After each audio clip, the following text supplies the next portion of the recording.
speaking my language. Yeah. So, we've only got about 5 minutes left. Is there anything else? Oh, yeah, we got to go over to the toy box. Yeah. Let's do it. Go over to the toy box. Let's get in there. So I want to see you make the most awesome thing you've ever made in 4.5 minutes. Yeah, exactly. Done. No pressure. Yeah. So Job's on the line. All right, so Matt's going to go in this toy box mode of the game right now, and like you said, it's kind of like Minecraft meets Little Big Planet with Disney characters.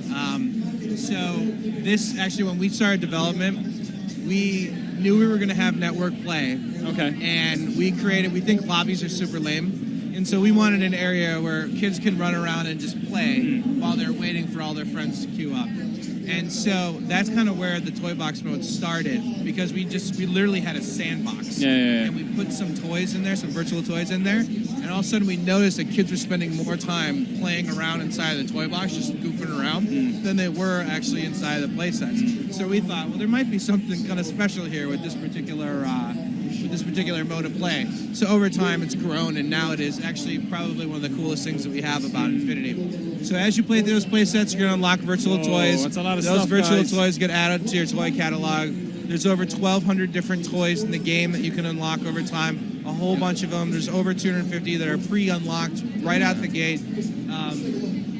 This is where you're going to see stuff from Disney Parks and Resorts and ESPN and ABC and all the other different areas of the company. It's a massive soccer ball. Yeah, so there's the ESPN soccer goal. So inside of here, something that's really cool is that you can actually use this the Fairy Godmother's wand to edit the world however you want to and link the logic of toys together. So is the idea then that kids can create their own games, basically? They can create their Exactly. own games. That's what we hope. And we also hope that overall Infinity is kind of an experience for gamer dads and gamer moms as well. Like we really wanted we used the Pixar mantra, like we made a game that we think is cool as adults that hopefully kids like as well. So we think that, some of this logic stuff for some of the younger end of the spectrum is probably going to be a little bit outside their visual reach. programming, right? Yeah. But we think that over time people are really going to get into this. I mean, when you look at the stuff people are making in Minecraft, it just blows your mind how sophisticated they give can make. people the tools and then see what they do with them. Yeah, and that's what we're most excited about. So in that vein, as Matt's kind of playing around here, so we do have user-generated content. So you can invite friends into your toy box, and you can go over to your friend's house and visit their toy box as well. Is there any persistence or ability to save a place and come back to it? Yeah, absolutely. So you can have over 99 toy boxes that you can save locally to your console's hard drive. So the other thing that's happening right now is that kids will be able to submit their toy boxes to Disney. Okay. And this is actually something that's kind of special. We're going to allow anyone on any platform to submit content to us. And once Disney has moderated it to make sure it's okay and family friendly, right? No Nazi symbolism. We're going to curate it and then put it out there for anyone to download. So a Wii U user, for example, can use a DRC, build, a cool toy box, upload that. Once we've approved it, an Xbox owner could download it. Yeah. And so that's the first part of it. The second part of it, though, which I think is really cool, and as far as I know, is the first time it's been done in a video game that's out on all platforms.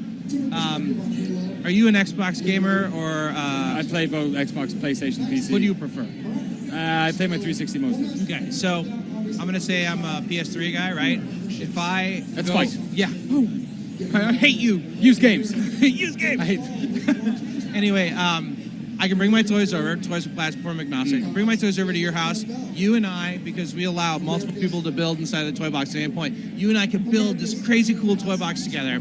We have a system called Disney ID inside of the game that actually allows you to cloud save your toy boxes. Oh, wow. So maybe you can see where I'm going with this. Yeah. I go over to your house. You're playing 360.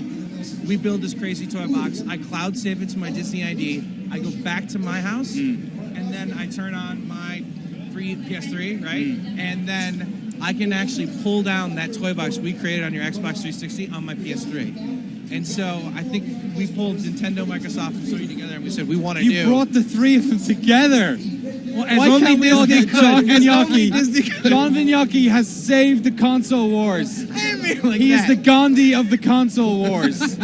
Unbelievable. I think we have to finish on that, right? On that bombshell. That was incredible. Drop the Mic mic. drop. We're out.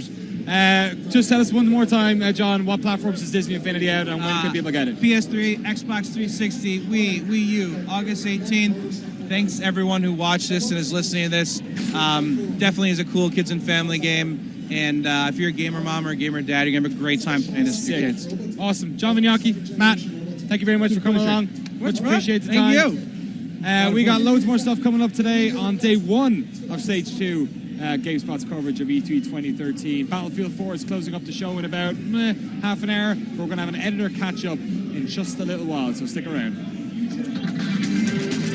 Is that okay? Great.